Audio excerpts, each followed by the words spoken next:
My dad was a stone sculptor, and against his advice I became an artist too. From him I learned how to work with stone, but at some point that material became too boring and limited to me. So I switched to metal and started to build airplanes and machines. This guy here is about 4 feet across and is made to be hanging from a wire. The one here is a little smaller, about 3 feet, and it's also a hanging piece. I have no idea how many planes and plane-like contraptions I've built over the years, lots. My airplanes always had a resemblance to insects. I always tried to give them personality and character, like they have a life of their own.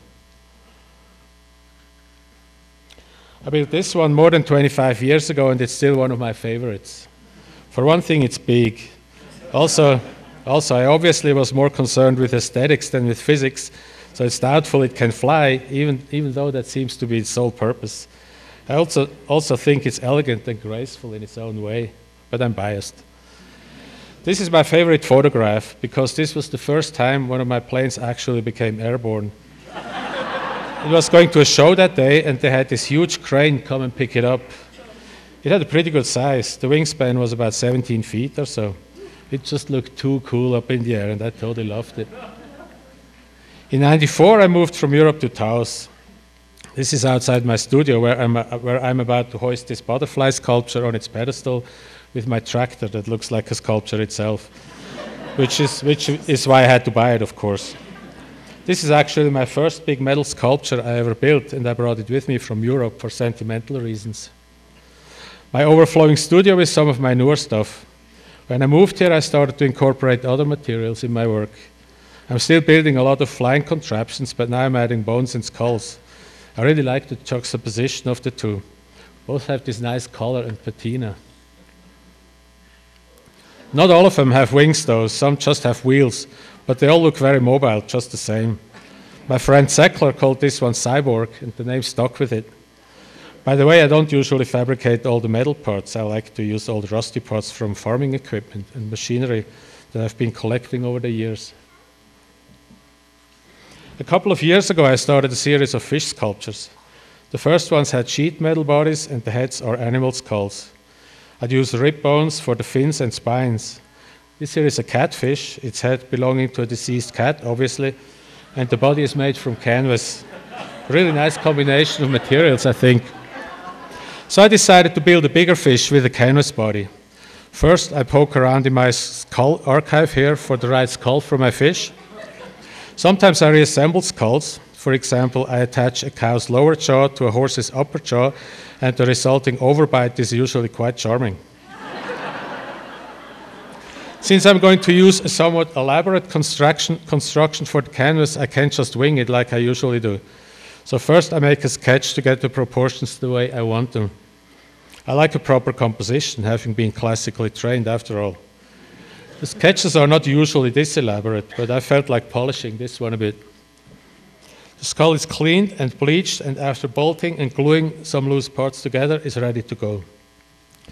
Following the outlines of my drawing, I start by welding the basic construction for the body structure and attach it to the skull. I have developed some surgical skills for that, using Bondo, epoxy, and clamps. The fins are next. I like everything to be kind of anatomically correct, so I consulted my fish book to ensure the proper amount and positioning of the fins. Next, I'm going to cut cardboard templates according to my layout here, and then use the templates to cut the fins out of sheet metal. For this piece, I decided not to use very rusty metal, but instead to use clean sheet metal with just a slight rusty patina. I'm cutting the fins out of the sheet and then use this chisel to hammer veins, or whatever they're called, on my anvil. I realize I have to do this from both sides and then flatten them with a soft hammer. I'm using a small chisel and different files to abuse the ends of the fins and get them frazzled, and then I'm happy with the way they look. Now I start to weld them to the corpus one by one. But the whole time I have to have a spray bottle with water next to me in order to cool the hot metal before it jars and blackens the skull. Up to this point, while I was working on the piece, I had it clamped in a vise, but now I have to be able to move it around in my studio, so it's time to mount it on its stand. Sometimes I make my pieces to hang from a ceiling, or they're mounted on short pedestals, or if they have wheels, they just sit there. The concept for this one, though, is a tall stand of the floor. Now all the fins except the ones on the side are attached to the body, as well as the metal bones that form the rib cage, so to speak. I've learned a couple of things when I made the first canvas fish. For example, I'm using rusty metal for the ribs, and that's going to stain the canvas from the inside when I bleach it. So I have to varnish all the parts that will touch the canvas. Also have to figure out in advance where and how I'm going to attach and stretch the canvas over the body. I have to make sure I have a continuous seam for gluing the canvas, and also I don't want the edge of the canvas showing, so I weld strips of metal along the top and bottom and along the fins. Now comes the tricky part. It's not like stretching a canvas for a painting. I have to stretch it over a bulging surface, and I don't want any wrinkles visible. I realize I'll have to cut the canvas somewhere, so inch by inch I stretch and glue and stretch and glue, and finally manage to have no wrinkles and the cut where it's not visible, and I'm very proud of myself. Now to the final touches. The skull needs some minor cosmetic surgery, like a nose job and some staples. And then I bleach the canvas, which stretches it tightly over the rib cage, stain it a bit, bleach it again, bleach it one more time, until the parchment looks the way I want it. Then I varnish it, and voila. And I look at the finished piece, and I have this reoccurring thought.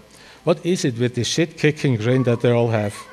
Why is it that the final facial expression is not one of sadness and sorrow, but instead of gleeful, sardonic joy? Do they know something that we don't? And I can't help but wonder, is this existence just one big cosmic joke? Thank you.